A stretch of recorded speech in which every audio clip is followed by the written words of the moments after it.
interrupting the sorrow leader, Fan Radio Network. Okay. And KFAN.com. 2 minutes and 54 seconds past the hour of 3 o'clock Central Daylight Time. We welcome you back to a Tuesday production of the Bumper to Bumper program on a rather overcast, I'd call it dark, dank, but not too chilly weekday afternoon here in the Twin Cities of Minneapolis and St. Paul. My name is Dan Barreiro, former Inkstand Wretch, newspaper The Twin Cities. Once upon a time, I bought my ink in 50-gallon barrels. Gargi is the producer of the show and two-time state high school tennis champion as well.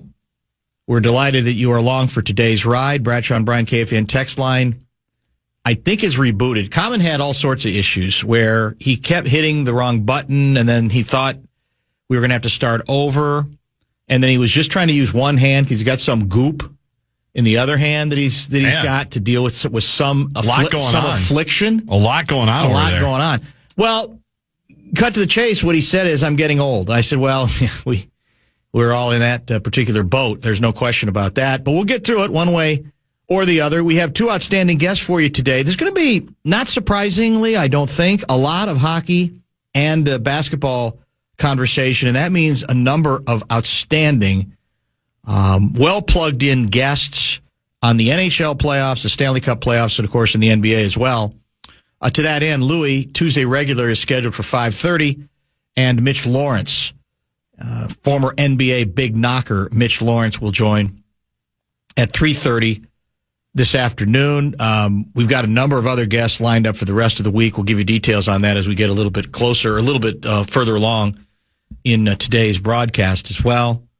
I don't know how many of you are familiar with a singer-songwriter from the past named Joni Mitchell. Oh, yeah. Highly acclaimed, award-winning, influential, kind of in my wheelhouse for my age, one could say. I don't know if the kids pay any attention to Joni Mitchell, but I think the name is fairly well established. And she has a song, or wrote a song, a really good song, by the way, called "Don't Interrupt the Sorrow." And I was thinking about that song. Actually, I was playing it today, that was just by accident. And I'm thinking, that's an appropriate song for today when it comes to the sports landscape here in the Twin Cities of Minneapolis and St. Paul, because you're starting to get the feeling that the Twins are trying to interrupt the sorrow. We all want to feel bad and get mad and be mad about the state of the Minnesota Twins franchise. I really think it got clinched when you do the really cruel two-step, which is, we're going to sell the team. We've heard you. We're out. Time to move on. We're moving on. We're going to give somebody else a chance. We're selling. And then you say, yesterday I was lying. Today I'm telling the truth. We're going to keep the team. We're going to bring on some investors.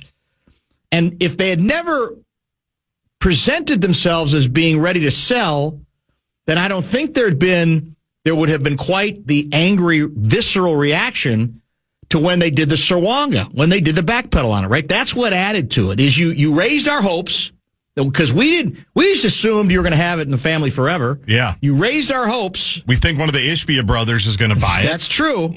And then the next thing you know it, he's buying the White Sox sometime in the future, and we don't have another buyer. You don't like the numbers that are coming in, and you decide to keep the team. From that point forward, I don't think, almost regardless of what the team did on the court or on the field or on the diamond or what the payroll of the team was, I'm not sure it doesn't matter how many poll ads you put out there, no matter how tough they are and how, tenacious they are and how willing they are to take the heat that they are. I don't think it matters. At that point, it might be over. So really, from the start of this season, it was all going to be, and the Schadenfreude started beautifully early. Our first three series, what did we do? We lost them all. I think we had a record of 3-6 And we said, yeah, that's it. Schadenfreude, man. This is fun. And good luck getting people to show up at the ballpark. You got 17 games in April. Weather's been crappy. And the team's off to a crappy start. Since then, all the Minnesota Twins do is win. They got it done back home again last night, crushing another world-class pitcher. All we do is score.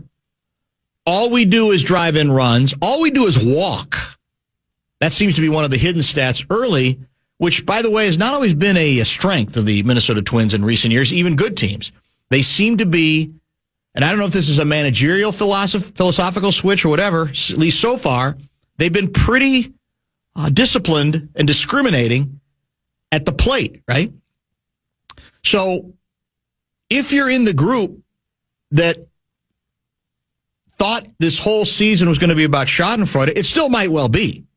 We're not even to May 1st. Hell, we're not even to April 15th. That's tomorrow, correct? Yep. So we got a long, long way to go, as all the ball guys will always tell us, right? It's a marathon in baseball, not a sprint. But I'm wondering if we've got angry, embittered Twins fans who have turned their backs, literally, in some cases, figuratively, in other cases, on this franchise, as long as the Pohlads still own it. If any of them are channeling Joni Mitchell right now and saying, don't interrupt the sorrow, man. You're getting in the way of my sorrow. You're getting in the way of my rage. You're getting in the way of my... I wanted this to be another funeral dirge of a season that I could enjoy mocking, laughing at, and ridiculing. Is there a point where some of those folks say, I'm out of the sorrow business for a while. This is kind of intriguing to me. I'm kind of digging this. I know I'm not supposed to admit that. What's the line? Because I don't think we're close to it yet. I really don't. Do you? I don't think we're anywhere close to where folks out there, at least a great percentage of them, are close to saying, all is forgiven. No. All is forgotten. I'm going to try to get into this thing. I'm going to live in the here and now. It doesn't make any sense. It still doesn't mean I love the Pohlads, because I don't.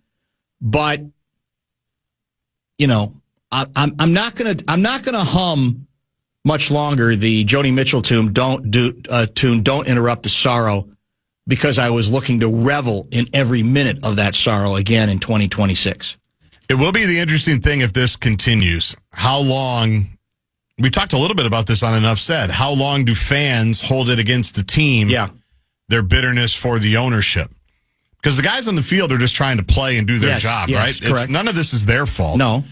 And they're just trying to win, and they're playing great. And so I'll be curious to see when that turns. Because at the heart of it, I do think fans, there's this big thing now that fans always want to be miserable, and they always want to be mad about something. Don't interrupt the sorrow. There's some people they just want to wallow in it. Although I don't necessarily blame them when it comes to the Pohlads, but go ahead. Yeah, but in general, fans, like even Cheryl Reeves said it last night, fans are never happy. Some of them wanted to take Lauren Betts. Right. Go ahead. Well, I just think most people want to be fans. Yes. They want to enjoy it. They want to interrupt the sorrow. So it'll be interesting to see if that turns, if the team keeps playing well. Well, again, I think in defense of fans who may have wanted, was it Betts, the UCLA big front court player? Yep. You don't take her because fans want you to take her. I fully grant that point.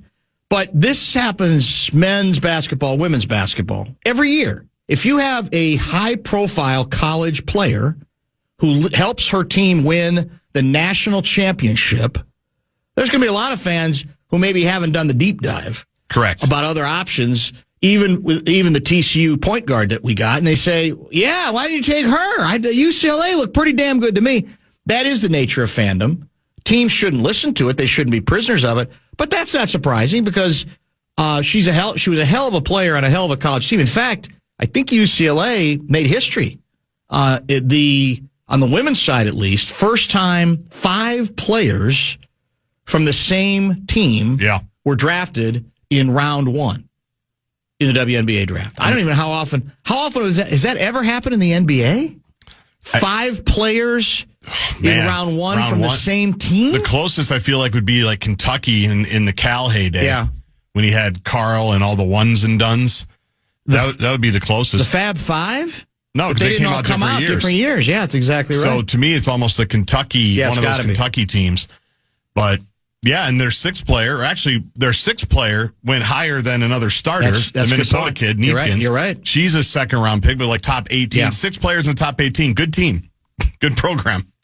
And they won the national championship. Yeah. Going away. Well, it will be interesting to see how long this thing goes. I will gently remind everyone that, as we've said a couple times, we were celebrating as recently as early last season, a 13-game Minnesota Twins winning streak. Now, you look back on it, and you may say it doesn't make any sense, and it didn't hold up, but are we better equipped to hold up? Here's the other thing. One of our once upon a time, believed to be standout players, the third baseman, already is on the injured reserve list, is he not? Yeah, Lewis. Mm-hmm. And that in itself is what's interesting, because ordinarily that would be part of the sorrow. Yeah, there's a shock. Royce Lewis back on the injured list again. What else is new? We're losing series, and we're losing key players to big injuries again. Nobody's even talked about that this time. Why? Because that's what winning does. Even if it's short term, even if it doesn't last long, that's the story right now. And I say again, the advantage that this team has is that the ball guys, more than anybody else, lowered expectations. Didn't Lavelle say they're going to be lucky? Did he have them us winning 70?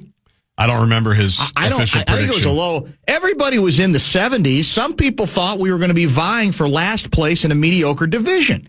So once that becomes sort of the outside noise, you don't even need to be a negative, right? The ball guys were being negative for you and saying, well, I'm sick of all the whining from the fans, but to tell you the truth, they probably aren't going to be a very good team again this season, which is always what's been ironic to me about the ball guys being mad at the fans for not going into this season with very high expectations, or with they're not going to be very good. Why does that bother you? Yeah. I mean, you mean you noticed what we wrote and said, that they weren't going to be very good, and now it's staying with you? Why would that be? Don't interrupt the sorrow. Let's get our first break in now. 64686 is the Bradshaw and Bryant KFAN text line. News on the march today. As I mentioned, Mitch Lawrence to talk NBA playoffs, which start tonight, play-in wise. And then Luigi, will he make a decision on who the Minnesota Wild should start in goal game one against the who we play in the Dallas Stars? Yep. We'll see if he answers that question right after 5:30.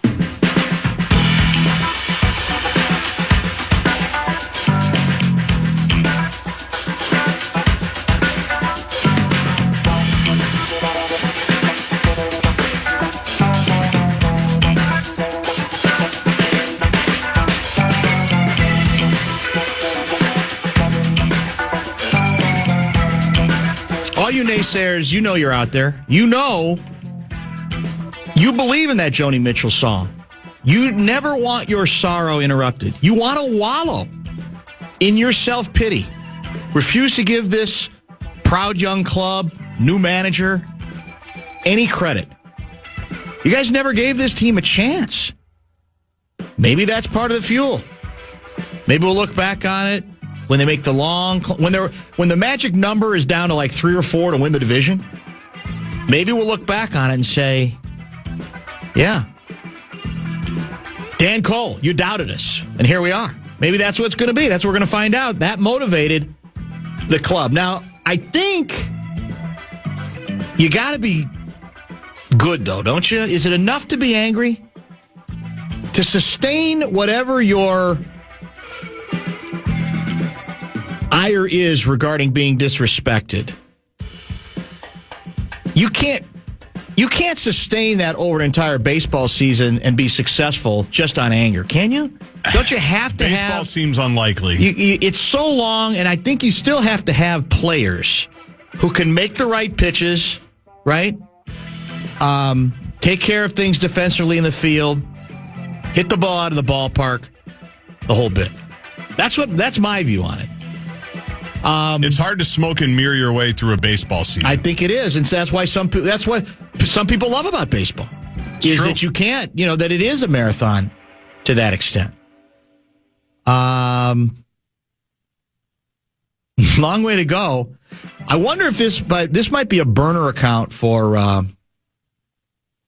our favorite Kevin Kernan, our favorite former tabloid baseball writer, the ball guy. Long way to go, and they're under-equipped. But are Shelty and Zoll maybe not nerds?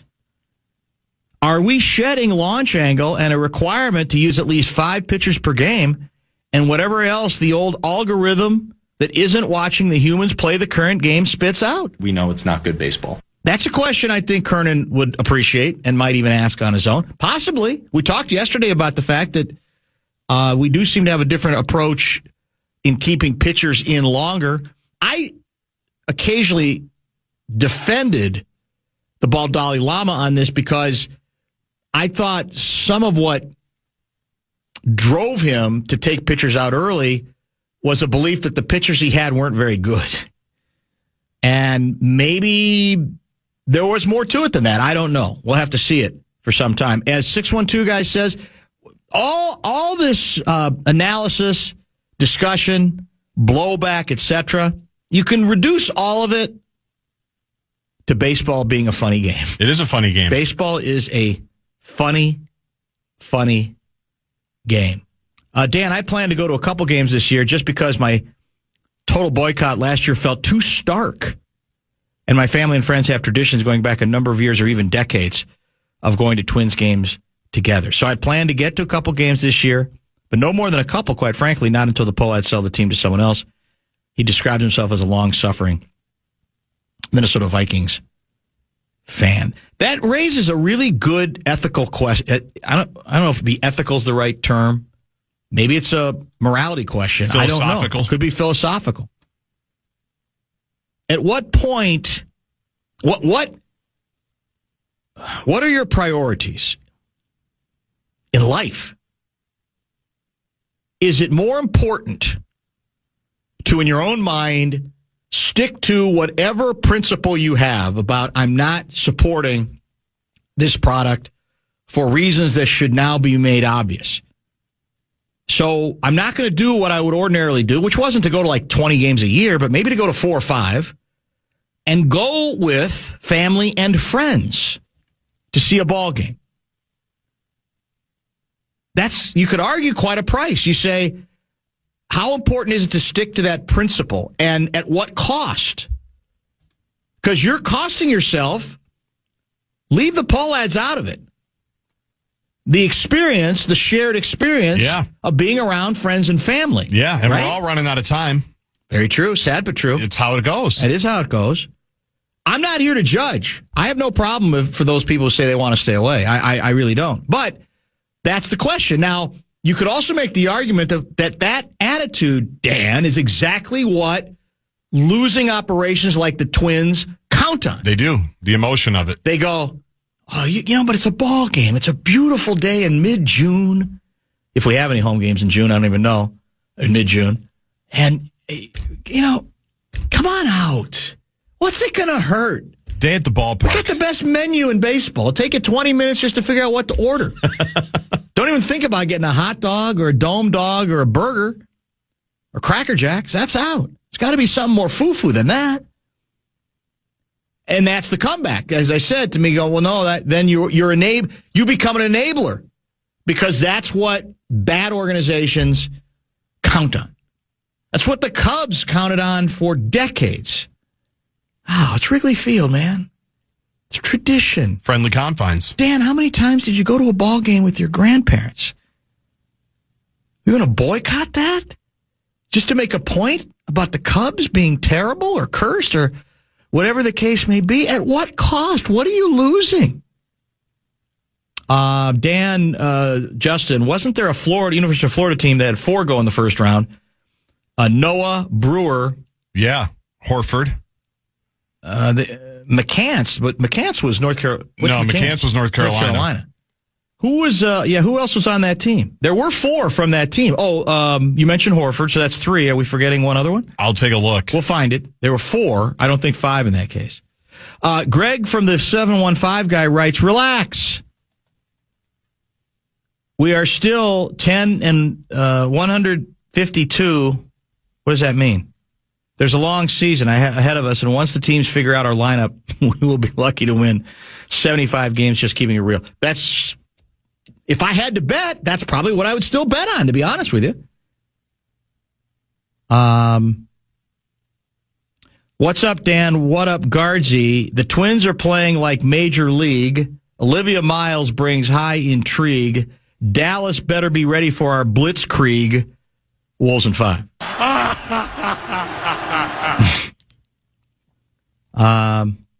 Dan, I've come around to accepting the Pohlads as owners of the Twins, just like I accept the people my kids ended up marrying. Wow. I may not like them at all, but I stomach them so I can spend time with my kids. Daryl from Bloomington's just keeping it real. Man, I hope Daryl from Bloomington's kids aren't listening. I'm sure they're not. With Twins their are spouses. like one of my kids. Please don't. Oh, I already said Please don't say my name. Yeah, did I say his name? Yeah. Sorry. Daryl Bloomington. Well, sorry about that, man. I think that's an assumed name. I don't think that's a real Which name. side of Bloomington, too? East or west? Yeah, that's a big difference. Yeah, it could be. It's got to be a lot of who have that very same name. Bottom of the hour break. Let's talk some NBA. The play-in tournament starts tonight. 9 versus 10 in both cases because of a scheduling quirk involving the Philadelphia 76ers not having an arena available. We'll get Mitch Lawrence on the Wolves and on the NBA playoffs starting tonight. Questions for Mitch, 646-86.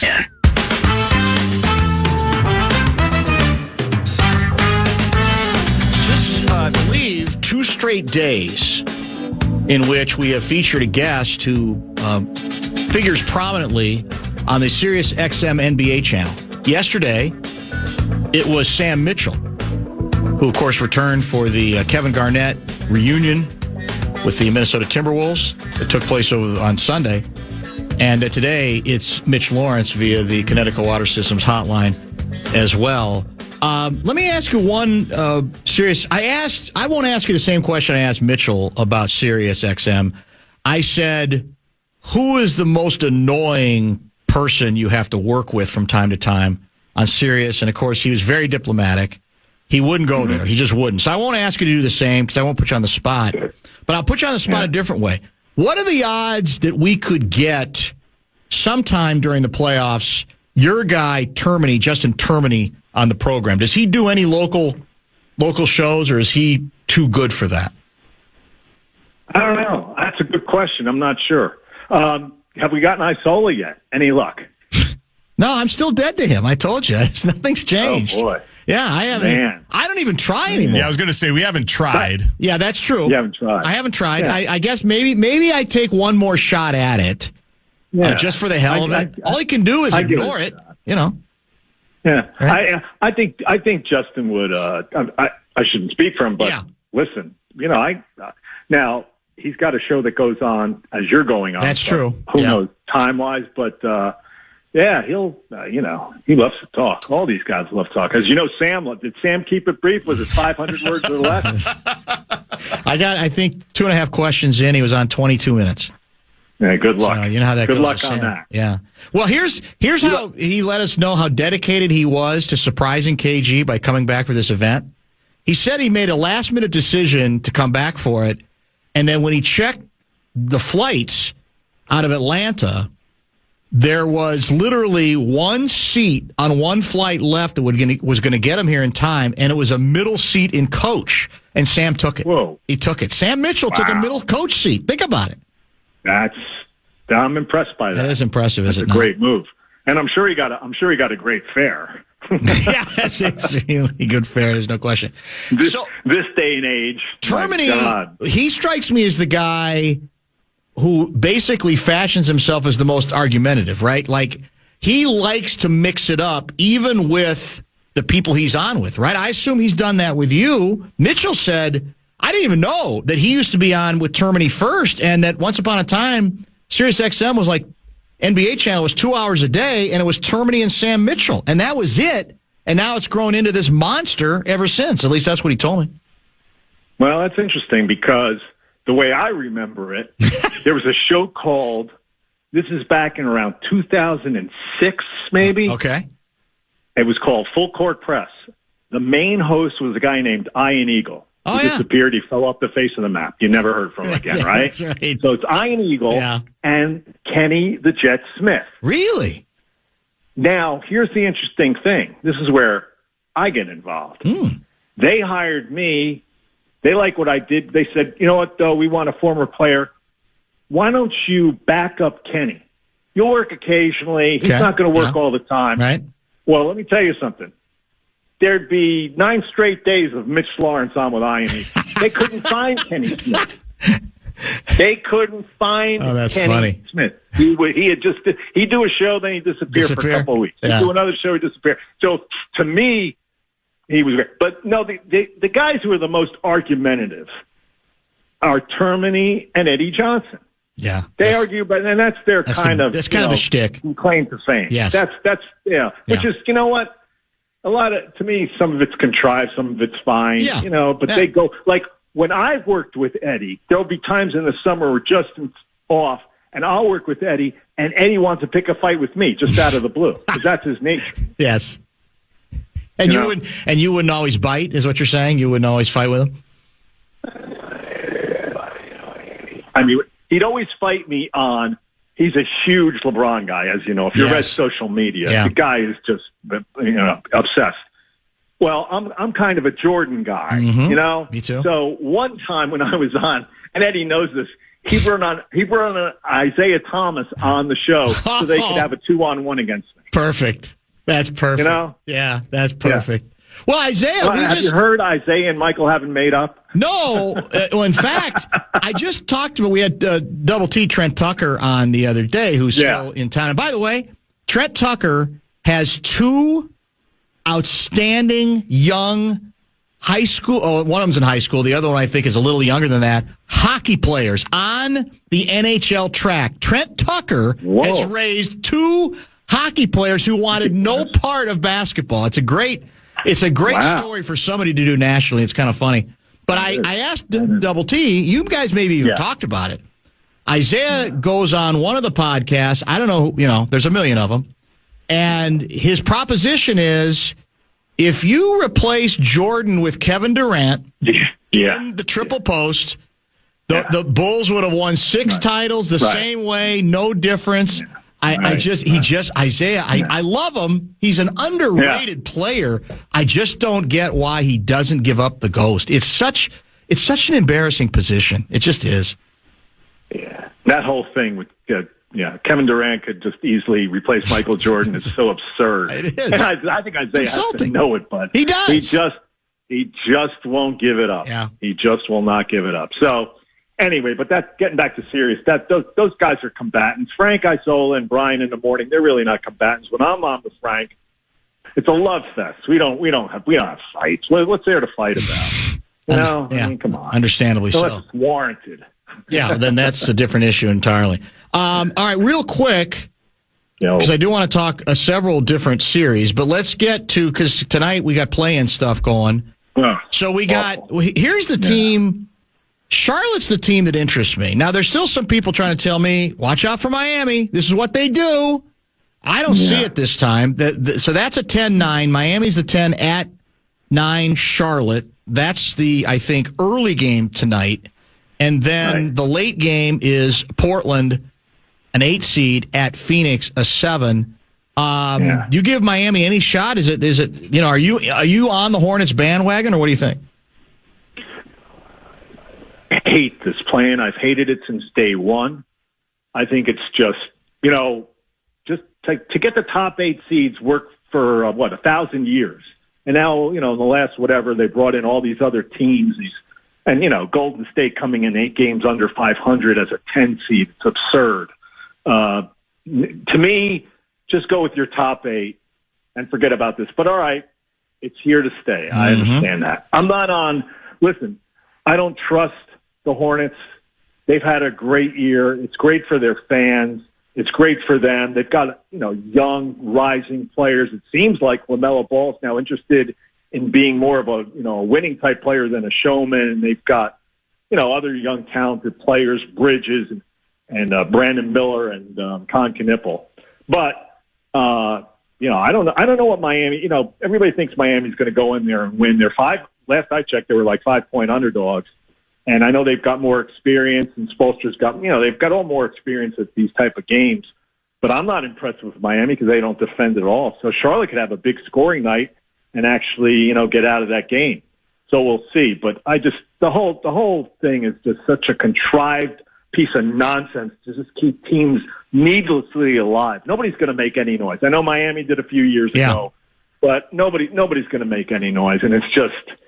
Yeah, and oh, by the way, you got to go on and it's streaming tonight, so you can't even watch it on, ESPN or TNT, right. God forbid. Yeah. It's one of those things. How do I find an NBA game? That in itself can be a chore. It's become daunting. There's no question. So what you're telling me is you don't see, whether we're talking about the Heat, the Hornets, Portland, Phoenix, Orlando, Philly, Golden State Clippers, you don't see any of those teams being capable or likely to make a significant run once the real playoffs begin? No, I don't, unless there's a catastrophic injury to a team that's already there. I just don't see these teams. There's nothing about them to me that's compelling in terms of the basketball. The only thing compelling is like how Orlando is staggered down the stretch, and now there's all kinds of rumors that they got to get rid of Paolo Banchero, and they got to get a new coach, and that type of stuff. But to me, I couldn't care. The fact that Kawhi Leonard may make the playoffs and he's finally playing and healthy for the Clippers. When are they going to announce the fine that they've incurred because of the cap circumvention? Yeah, I forgot about that story. Yeah, you're right. Right? Yeah. Okay, that investigation's gone on a while. It's like it's a necessary little prelude to the playoffs. Let's get into some of the. Real quick, I guess one more thing, and it is Celtics related. Do you care to explain how the Celtics did what they did to Orlando, or maybe the better question is how Orlando, that last game, was something to play for, right? Because they could have been a 7 playing at home. Yeah. They lose to a Celtics team in which they brought several players in off the streets to start. Not just to play, but to start in that game. How does that happen in this league? It's really it's a reflection of, obviously there are huge problems with Orlando. Yeah, that we know. It also speaks volumes about Joe Mazzulla and his staff getting these role players ready so they could go out and win a game. And that's a team, a lot of us are picking Boston in the East, and one of the reasons is after you get through the supremely talented players they have at the top of the rotation, they've got guys who come in off the bench who they're held accountable. They can play, they can help this team, and they are, Brad Stevens and his guys are not light years, but they are. They're a step ahead of a lot of the competitors because of how they develop the talent and what these guys can do in these games. I think it's great, but it's also the Orlando Magic was supposed to make some noise this year, and boy, they are not making any noise at all. For the record, the worst 6 teams in the league, the Wizards, Pacers, Nets, Jazz, Kings, and Grizzlies, won 31 of their last combined 166 games. This is after the All-Star break. And the other stat, I'm sure you know it, we talked about it yesterday. This is the first season in NBA history in which 8 teams lost at least 2/3 of their games. It's scary stuff, man. It really is. I was going to say, they won that many games. I'm surprised. Seemed like they won about 15 between them. Yeah. So, and the whole thing is under the heading of the league's integrity. To me, this year, there's never been a bigger indictment about the league's integrity than this year. Starting in the second day of the season when Kash Patel went to the podium and announced there's a huge betting scandal gambling scandal going on in the NBA. And it got worse from there. It did. Because it not only implicated guys like Chauncey Billups giving information allegedly to gamblers, providing lineups so that people knew how to, if they were going to cover or not, whatever was going on, to extending to players like Terry Rozier, handful of guys, and then the league absorbing that blow and then going on to teams tanking. That's an integrity problem with your fans. Players, load management, again, integrity. It's one of the worst regular seasons you can imagine. Been a nightmare. You're 100% right, and I don't know. It really has been. Yeah. I mean, the playoffs will be better. They have to be better because guys have to play and teams aren't going to tank. But, I mean, the regular season, my God. Teams tanking in March, I understand. This was going on starting like in January. You got to be kidding me. As you know, the Wolves, a 6 seed, they end up as a 6. Yeah. They'll take on Denver, a 3. Yeah. This will be the third time they've met recently in the playoffs. The first time Denver eliminated the Wolves. Last time, a couple years ago, the Wolves shocked Denver as well. Nationally, I don't hear almost anybody picking Minnesota this time, despite the pedigree there. What do you see in this series? What do you think? Well, nobody's picking Minnesota that I've talked to. I mean, and just reading stuff. I mean, it's like a foregone conclusion. It's going to be Denver, San Antonio in the second round. And the reason being, one team has won 12 straight games to end the season, led by a guy who has done what only Wilt Chamberlain did before, and it was a different kind of system. Right. But leading the league both in rebounding and assists by center is like ridiculous. It's amazing that he's not even like talked about for the MVP. And also a team that is one of the best, if not the best, offensively. And then you got the team up your way, who are just lost 7 of the last 11. The bottom's falling out. There's no movement on offense. It's all ISO, it's all turnovers. Everything's a mess. So you look at it and you go, well, how's this team going to win a game? But strange stuff happens. You never know. But I got to think on the face of it, yeah, I'm picking Denver easily. This should be, and look, this is a Minnesota team, as you know, has been to the Western Conference Finals the last 2 years. So something has happened wrong there, and they got to fix it because you got Denver still, and look at the ascension of the Spurs, and obviously at the top is Oklahoma City. So this is going to be a very interesting series for Tim Connelly and who's got the players and Finch and all those guys, but I just don't see how they're going to win more than a game. Another big change is Jamal Murray is playing at a ridiculous level again this year. I think he's averaging over 25 points. And he was not very good against the Wolves in the playoffs a couple years ago. Wasn't healthy and was not very good. Yeah. The one thing is Denver's a bad defensive team. That's it. That's where I was going next. They are.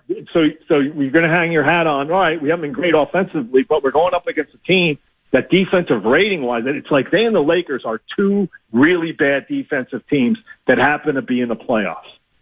It's going to catch up with the Lakers because of the manpower anyway. Without Doncic and without Reeves, they're going to get, LeBron's not going to be able to do it.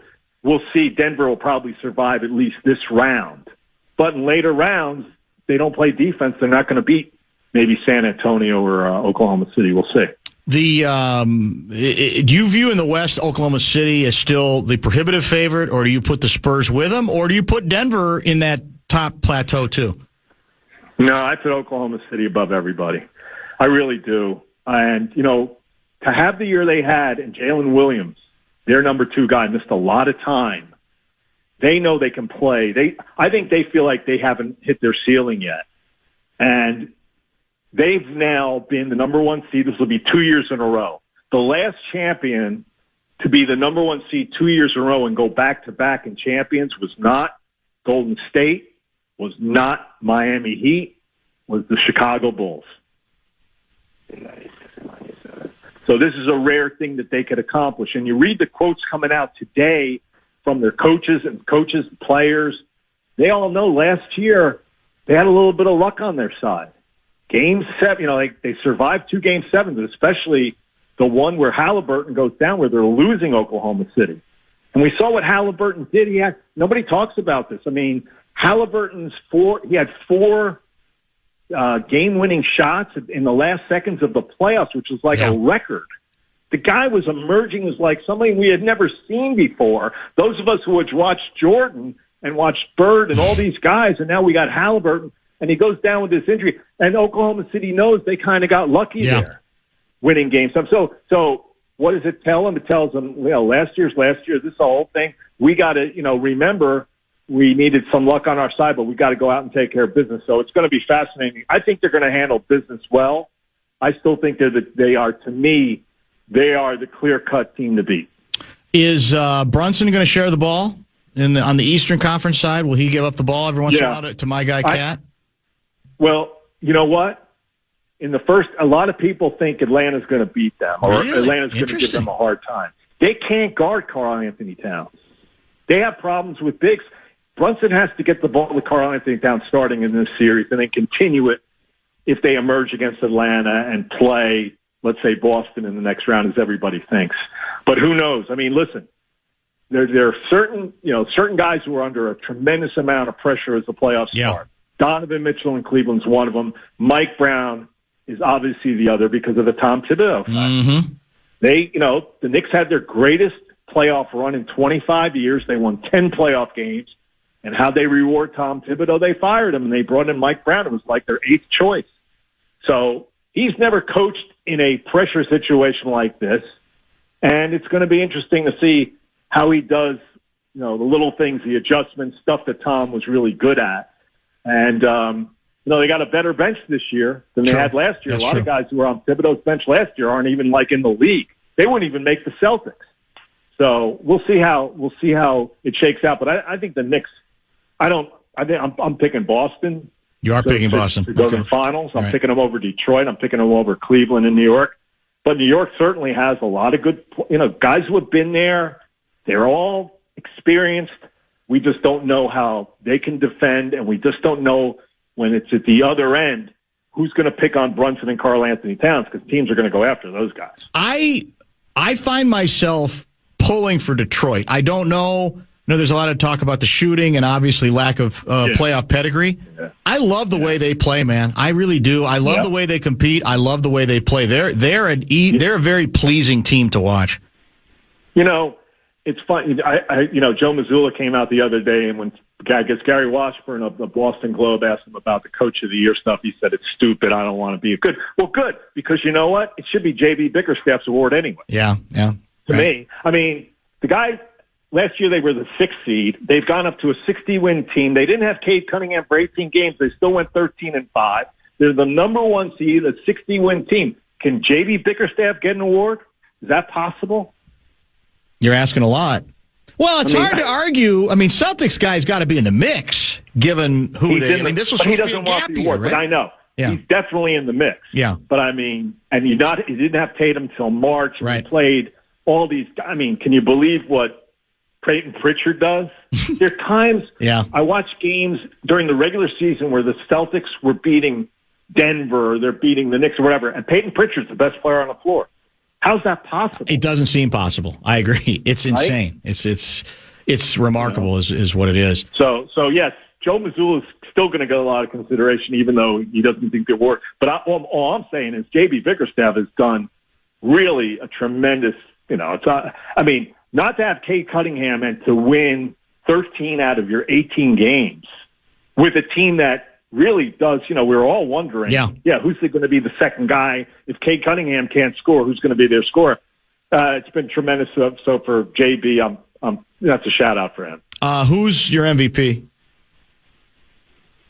Let me ask you a question. What has Shai Gilgeous-Alexander done to fall off the MVP, top of the MVP mountain?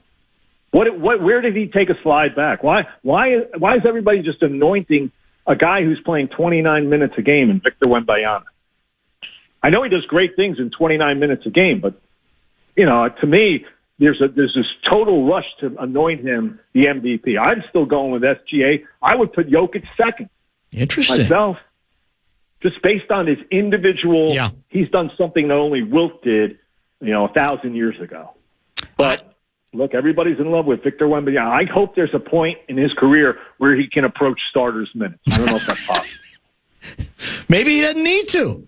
If he's that dominant in his 29, maybe he'll be one of those guys that doesn't need it. All he needs is 29 to win the game. Roy Tarpley averaged about the same amount of minutes. In his Sixth Man of the Year award in 1988, he averaged just as many. He averaged actually more rebounds, I think, than Victor. Of course, Victor's got him on the points, and I know the Spurs have been a tremendous story, and everybody thinks they're going to, be a threat to Oklahoma City. Look, they may not get past Denver. We're going to see how all these guys react to this. Is their first rodeo, right? So we'll see how they all react to this. When he'll get his MVPs. All I'm saying is, without Jalen Williams for 40+ games or whatever, carry that team to a number one seed again. That's pretty damn good. Well, I think the poll, it wasn't one of those anonymous athletic player polls. I think it was heavy for SGA, as I recall. I think it was Well, that's good. He got the most votes, I think. When's your next Sirius XM NBA partnership? What do you got coming up? I'll tell you what, we need Scalabrini to get a twisted ankle or something on his way to the broadcast booth for Peacock. I don't know. It's hard to say. It's hard to say. Yeah. I don't know. I'm just like he said. You're in the bullpen. I'm going to tell you what Tom Thibodeau told me, to stay ready. Stay ready. That's it. That's all you can do. Staying ready. That's all I can do. And you will be. We'll be in touch as this thing plays out, my friend. We appreciate it. Guardsy, real quick. Well, just these appearances, this 30 Minutes with Dan, it's like the stay in shape league that all the bench guys play. Like after practice, you get to get a little run with Dan, so you'll be ready to go if you ever get that serious call again. You're welcome. I appreciate it. I really do. By the way, get loose. Mention that to Isola. Next time my name comes up, say, actually, Barreiro has been a team player on this. He brings me on, several times a year, and it gives me a chance to work the kinks out, experiment, try some things, some stuff that works. I keep going with on Sirius. Stuff that is just awful. I leave it here on the cutting room floor. That's the beauty of it. Well, I would tell him that, but Frank will sit there and tell me I got enough problems with producers. I got enough problems with people breathing down my neck. That's true. I got to look. Listen, I worried if Scalabrini's showing up at 6:59 every morning. That's it. So, you know how it is. All true. Thanks, man. Everybody's got their own problems. That's for sure. We'll be in touch. Thank you.